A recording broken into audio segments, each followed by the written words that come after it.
So the course of time is really very much like the course of a ship in the ocean. Because here's the ship, you see, and it leaves behind it a wake.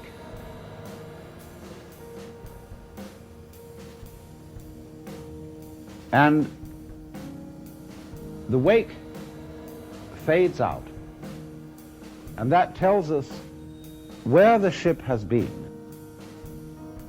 in just the same way as the past and our memory of the past tells us what we have done. But as we go back into the past, and we go back and back to prehistory, and we use all kinds of instruments and scientific methods for detecting what happened, we eventually reach a point where all record of the past fades away in just the same way as the wake of the ship. Now, the important thing to remember in this illustration is that the wake doesn't drive the ship any more than the tail wags the dog.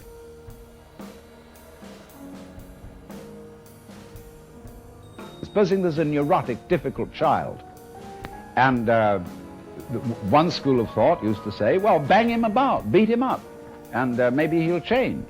But then they said, oh no, that's not fair to the child to beat him up because it was his parents. They didn't bring him up properly. And so then they say, well, punish the parents. Well, the parents say, excuse me, but our parents were neurotic too, and they brought us up badly, so we couldn't help what we did. And so since the grandparents are dead, we can't get at them. And in any case, supposing we could, we would pass the whole blame back to Adam and Eve in the Garden of Eden. And they say they started all this mess. But then Eve would say, no, the serpent tempted me and I did eat, and it was the serpent's fault. Well, you know, when God, in the story of Genesis, asked Eve, didst thou eat the fruit of the tree whereof I told thee thou shouldst not eat? She said, oh, but the serpent tempted me, and I did eat. And God looked at the serpent, and the serpent didn't make any excuse. He probably winked. Because the serpent, being an angel, was wise enough to know where the present begins. So you see, if you insist on being moved, being determined by the past, that's your game. But the fact of the matter is, it all starts right now. But we like to establish a connectivity with the past, because that gives other people the impression that we're sane. If you ask me then, why am I talking? Well, I could say I'm making a living this way, or I have a message that I want to get across to you. But that is not the reason. I'm talking for the same reason that birds sing, and for the same reason that the stars shine. I dig it. Why do you dig it? Well, I could go on answering all sorts of questions about human motivation and psychology, but they wouldn't explain a thing, because explaining things by the past is really a refusal to explain them at all.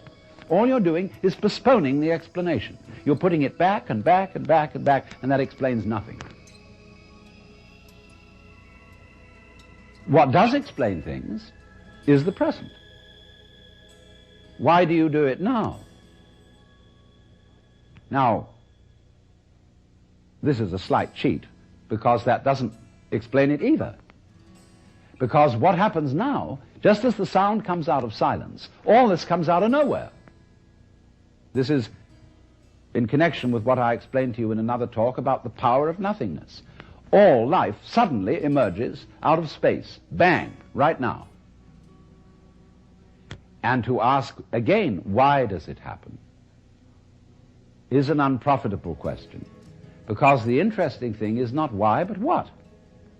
What happens? Not why does it happen. I can say, well, I am doing this now because I did that then, and so I am producing for you a continuous line of thought. But actually I'm doing it backwards. I'm doing it always from now and connecting up what I do now with what I did so that you can see a consistent story. If I define myself as the whole field of events we'll say the organism-environment field, which is the real me, then all the things that happen to me may be called my doing. And that is the real sense of karma. But when we speak about freedom from karma, freedom from being the puppet of the past, that simply involves a change in your thinking. It involves, in other words, you're getting rid of the habit of thought whereby you define yourself as the result of what has gone before, and instead get into the more plausible and more reasonable habit of thought, in terms of which you don't define yourself in terms of what you've done before, but in terms of what you're doing now.